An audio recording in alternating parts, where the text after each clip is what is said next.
माधव विद्या संकुल online teaching में विद्यार्थी मित्रों आपका स्वागत है। पाठ 6 सुबह। विद्यार्थी मित्रों, मैंने ऑनलाइन और ऑफलाइन दोनों में पाठ 6 समझा दिया था। अब विद्यार्थी मित्रों, मैं आपको इसका अभ्यास समझाकर इसका वीडियो प्रश्नों के साथ उत्तर भी दिखाती हूँ। आपको हिंदी की नोट में यह उत्तर देखकर अपनी नोटबुक में लिख देना है। मैंने शब्दार्थ और मुहावरे दोनों समझा दिए थे। अब विद्यार्थी मित्रों, अभ्यास है। अभ्यास का पहला प्रश्न है, उदाहरण के अनुसार निम्नलिखित शब्दों का वाक्य में प्रयोग कीजिए। उसमें पहला है बाधा। तो बाधा ऊपर से हमें वाक्य बनाना है। तो देखो मैं बनाती हूँ, हमारे रास्ता में कई बाधाएं आई। दूसरा है उत्सुकता। मुझे मेला देखने की बड़ी उत्सुकता थी। तीसरा वाक्य है व्यायाम। व्यायाम से शरीर में दृढ़ता आती है। चौथा है बुजुर्ग। हमें बुजुर्गों का आदर करना चाहिए। व्यस्त। पांचवा है व्यस्त। सुबह होते ही सब अपने काम में व्यस्त हो जाते हैं। प्रश्न नंबर 2 है, प्रश्न नंबर 2 का अ है, निम्नलिखित प्रश्नों के उत्तर दीजिए। उसमें पहला है, दीदी आपका यह धमाकेदार धक्का मुझे हमेशा याद रहेगा। गोलू ने रेशमा से ऐसा क्यों कहा? तो उसका उत्तर है, दीदी आपका यह धमाकेदार धक्का मुझे हमेशा याद रहेगा क्योंकि गोलू रेशमा से ऐसा कहता है क्योंकि उस धक्के के कारण वह पटाखे से जलने से बच गया था। अब दूसरा प्रश्न है,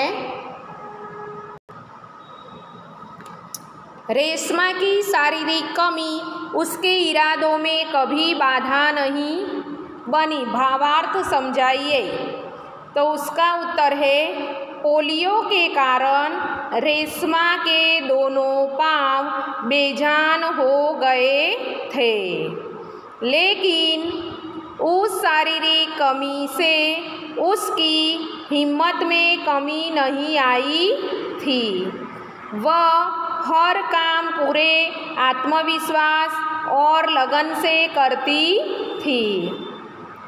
पोलियो से उसके पैर निकम्मे हो गए थे, पर उसका मन कमज़ोर नहीं हुआ था। यह प्रश्न 2 भी यहाँ पूरा हो गया। अब अ के बाद प्रश्न 2 का ब मैं आपको समझाती हूँ।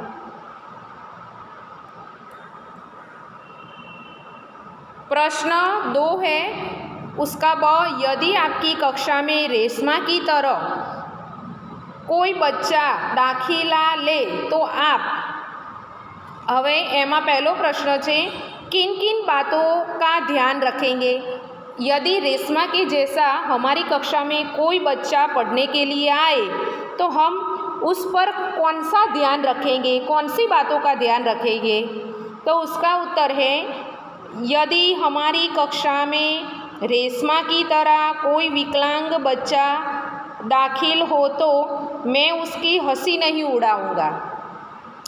मैं उसके प्रति पूरी हमदर्दी रखूंगा और इस बात का ख्याल रखूंगा कि मेरी किसी व्यवहार से उसके दिल को चोट न पहुँचे। यह सब मैं ध्यान रखूंगा कि उसके दिल को कभी भी कोई चोट न लगे। अब आगे दूसरा प्रश्न है। प्रश्न 2 है, किस तरह उसकी सहायता करेंगे? तो देखो उसका जवाब है, मैं खेलकूद तथा अन्य प्रवृत्तियों में अपने विकलांग सहपाठी को अवश्य शामिल करूँगा। मैं किसी भी तरह उसकी उपेक्षा नहीं होने दूँगा। हर खेलकूद में वो खेल सके ऐसा ही भाग लेंगे। अब तीसरा प्रश्न है,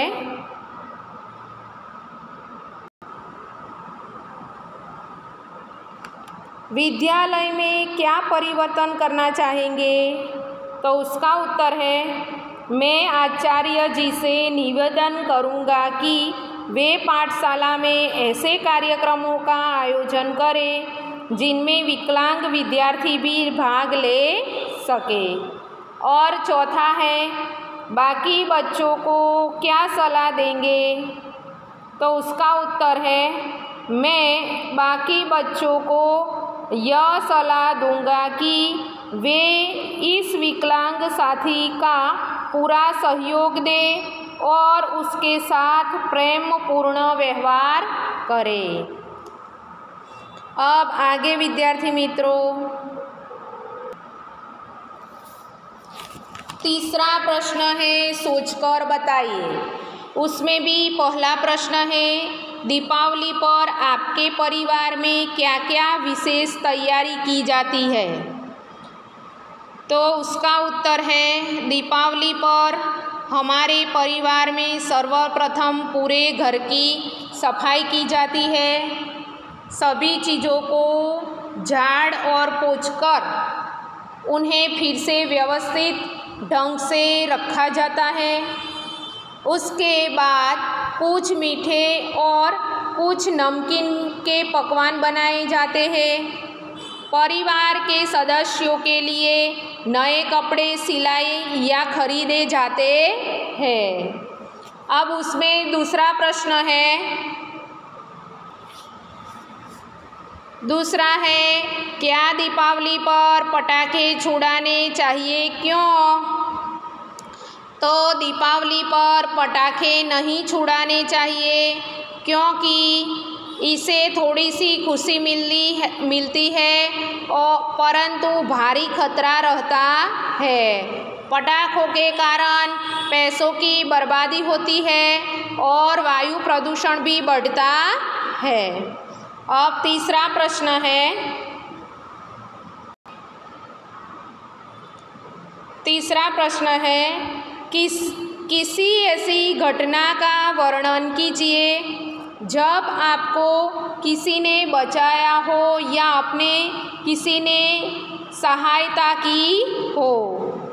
तो उसका उत्तर है, पिछले वर्ष मैं अपने मामा जी के गांव गया था।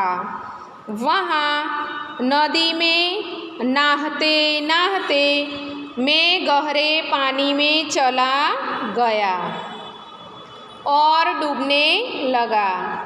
तैरना न आने से यानी कि तैरना नहीं जानने के कारण मेरे प्राण संकट में पड़ गए थे। मेरे साथ नहाने के लिए आए लड़कों ने यह देखा।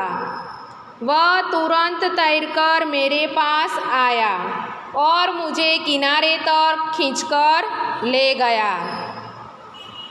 उसकी सूझबूझ और प्रयत्न से उस दिन मैं डूबने से बच गया। उस घटना को मैं कभी भी नहीं भूल सकता। विद्यार्थी मित्रों, मैंने आपको पाठ सुबह के शब्दार्थ और उसके मुहावरे आपको समझा दिए और अभ्यास भी समझा दिया है। तो आपको यह वीडियो देखकर अपनी नोटबुक में सुंदर अक्षर से अभ्यास लिख देना है, क्योंकि ऑनलाइन में भी मैंने आपको यह पाठ सिखा दिया है। इसलिए आपको यह वीडियो देखकर सुंदर अक्षर से नोट में लिख देना है। और पाठ के शब्दार्थ और मुहावरे भी आपको हिंदी की नोट में लिखने हैं। जो हमारी बुक में दिए गए हैं वो शब्दार्थ आपको सुंदर अक्षर से और मुहावरे भी वाक्य के साथ मुहावरे लिखने हैं, लेकिन वाक्य के साथ ही आपको लिखने हैं। प्रणाम विद्यार्थी मित्रों।